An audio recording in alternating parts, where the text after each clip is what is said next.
Hi Scorpio, welcome to Higher Source Tarot for your July 2020 mid-month tarot check. This is for all Scorpio, Sun, Moon, Rising, and Venus. And I want to thank all of you for watching the readings, certainly liking videos and subscribing. I really appreciate that. And it builds up this community. And if you're new here, I'd love to invite you to join us by subscribing. If you tap the bell, you'll be notified when new videos are posted. But if you don't like the notifications, I'm on every week, okay? I do weekly readings and I do a variety of formats. So just check back frequently and you can find out what's happening next. All right, let's begin here. I'd like guidance, please, for Scorpio. What does Scorpio need to know? Sun, Moon, Rising, and Venus. What does Scorpio need to know? Okay. All right.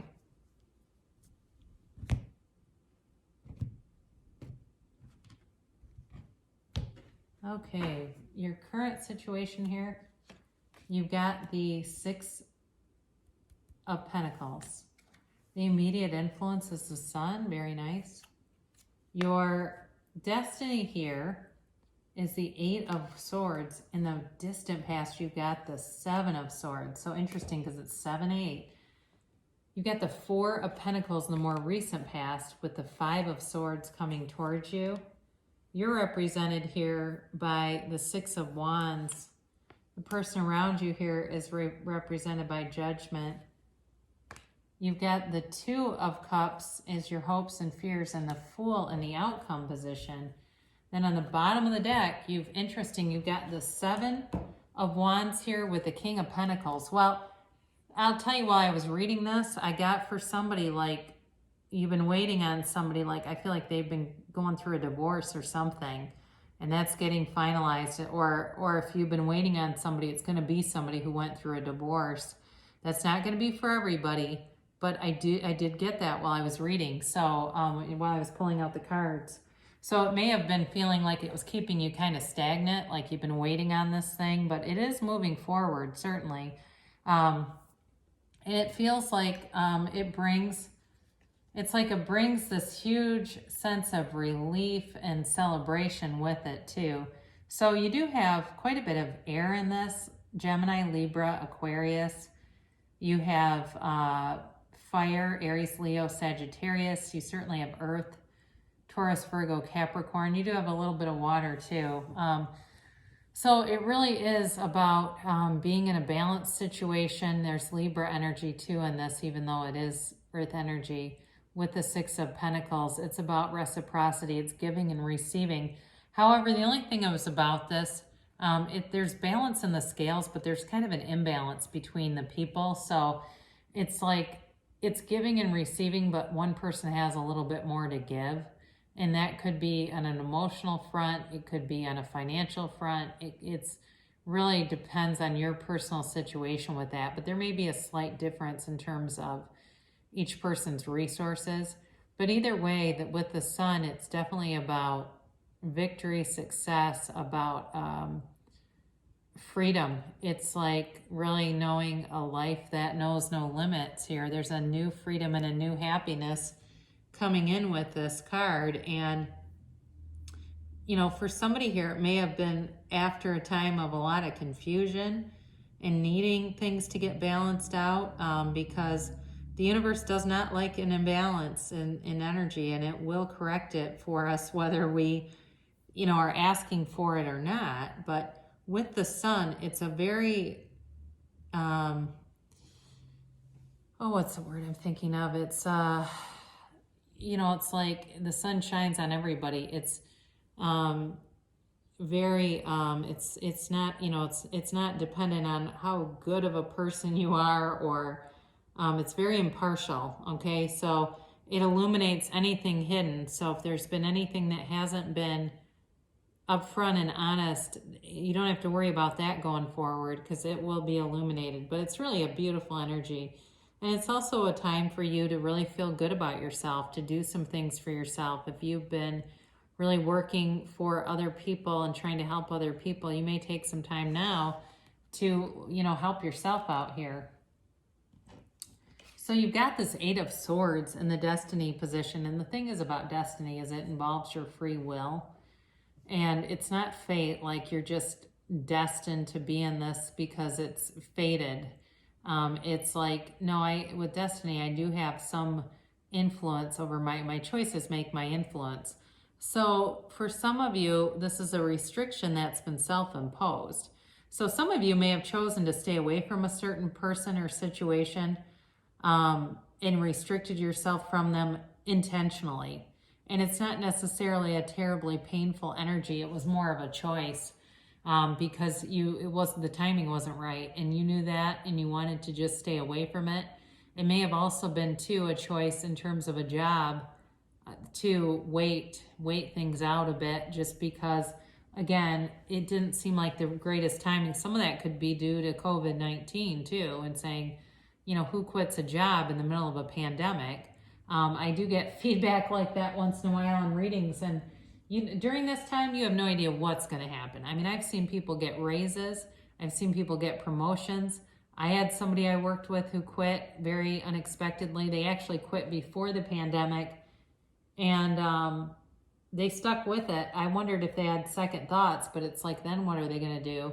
Go groveling back? I mean, it doesn't work that way. So I do feel like you imposed this on yourself, but it was prudent and it was intentional. It was not something where you couldn't see another way out of it. It was more like it is a sort of a preventative measure, or something it was like to further something else along. Now, in the distant past here, you do have the Seven of Swords. So some of you may have been involved with somebody who was not very honest. They were sneaky. It may also be to do with this other person, that they were leaving behind somebody who's like this, that was sneaking around on them, and they are leaving a situation because it was unfaithful. That very well could be. Or it could be you too, where you dealt with somebody who wasn't honest and they were a narcissist. They really were only thinking of themselves. They had a very one-track mind about what was good for them, and very grandiose in their thinking too, by the way. Like, you know, it's like anything you'd suggest, they'd have to make it into some big production. You know, it's like, you know, you're a really good writer. Have you ever thought about, you know, I don't know, something with writing, and the next thing you know, they're talking about, you know, all these contests and things they should enter in it. Whatever you suggest or whatever you say, like as a compliment, it's like it always becomes some bigger thing that they're never going to do anyway. But they were very competitive too. It was like very insecure kind of energy. So they were competitive, but it was like they didn't have much to compete with. I hate to say that because it sounds so mean, doesn't it? But it's true. It's like they really, I just got this phrase, they wrote checks with their mouth that their ass couldn't cash. I mean, whoever this was, it's sad though, because it's like they don't really see it, or they just keep moving from person to person when it becomes pointed out to them what they're really like. So it had somebody here very closed off with this Four of Pentacles. And it's also being closed off, like closed-minded. It's tight with money. He's the miser of the tarot, but he's also covering his heart. It felt like it put you into kind of a protective stance. And this also about somebody else, again, the storyline that comes up with somebody who has not been available and is becoming available. That, again, was intentional. And they just weren't open to things. This was not somebody who was getting a divorce and putting themselves on Bumble and Tinder looking for dates. And it really is somebody who wanted to go through, you know, process very clean and move forward. So this is really, with this Five of Swords, this is about leaving conflict behind. This card also too can signify, and this may be for only one person here, but be aware of if you start some kind of a fight, be aware of it, that it might not go in your favor. Sometimes this is a cautionary card. So for instance, like people considering litigation over something, when they look at this, it can be an indicator that it will go in the other person's favor. But again, I feel like that's a very small group or one person here. I think what it means really for the majority of people is it's really about leaving conflict behind, not wanting to move forward with anything that involves strife, unnecessary comments, bickering, comparisons, and ego. It's like this whole sort of dissection or detachment from the ego. So you have the Six of Wands representing you, and you're definitely going to be getting some attention. So whoever this is that you're dealing with, they are a match for you. It definitely feels like a soulmate kind of energy, and they're not going to stop. You have the 6 and then you have the 7 of Wands here. So they're going to pursue you. Could be vice versa as well. But it's going to be without hesitation at this point. It moves forward from a time of restriction into really moving forward with victory, with success, with feeling like it's just unfolding beautifully. There's really nothing, nothing that's going to stop you in this. So you have this other person is represented by Judgment. And if they had some other kind of like a legal matter, if it wasn't a divorce, once this gets taken care of, it really moves them forward. It's a huge relief. I mean, everyone here is rejoicing in this picture. And it's sort of like that turning point. We stood at a turning point, and they asked for this. They wanted this to happen, and it really is getting them into the next cycle of their life. It's bringing them into that next cycle. So when we look at the major arcana, they're in numerical order according to like the soul's ascension. And so this is the second to the last major arcana. The World comes after this. So after you get Judgment, you're really fully developed and ascended. So this is a very mature energy. This is a mature person, especially with the King of Pentacles as a clarifier here. This is really somebody who knows what they want. They see it in their mind's eye. They do the practices to really bring things into their reality. And they're smart, they're articulate, they are savvy with money, and they're very creative. Okay, but this is somebody that knows victory. The 7 of Wands, it's not like, let's say the 5 of Wands or even the 5 of Swords. He's elevated. He uses strategy. So this is a person that, like I said, they think outside of the box. They use strategy. If it's something with you, they'll be very creative and really a great companion too.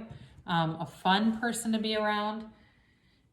Your hopes here, you want that 2 of Cups. You want that match made in heaven. You want that soulmate connection, and it is here for you. It is here, and it's being delivered to you. So with this energy, it's completely reciprocal. It's very balanced, and it's like this just dynamite couple of people, and they have each other's backs. With this kind of an energy, it's there's fidelity here, there's honesty, there's integrity. It's got all the right stuff to make a great relationship. And you're at that jumping off place. You've got the Fool as the outcome, and this is all about a beautiful, fresh, clean slate. It's a brand new beginning, and it is moving forward with trust, with success, with victory, and without fear.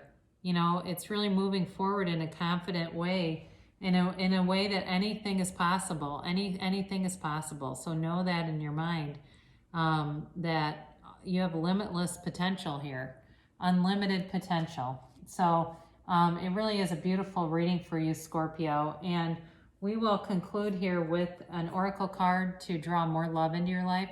Actions speak loudly. Express your love through actions. And that's one of the 5 love languages. One of them is acts.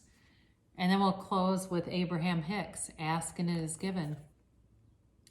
My emotions are vibrational interpreters. Your eyes, your ears, even your nose, tongue, and fingertips are translating vibrations, but your most sophisticated of vibrational interpreters are by far your emotions. By paying attention to the signals of your emotions, you can understand with absolute precision everything you are now living or have ever lived. So our emotions are indicators, and if we find that, boy, my emotions aren't very positive, we don't have to be alarmed by that. We just have to reach for better feeling thoughts, because our emotions are generated by our thoughts, and we think about 70,000 thoughts a day. And unfortunately, a lot of them are not positive. So when we learn to manage that, we learn how to harness that power of the universe, and great things will come to pass for you, Scorpio, as you do that. So I love you so much, and I'll be back again soon.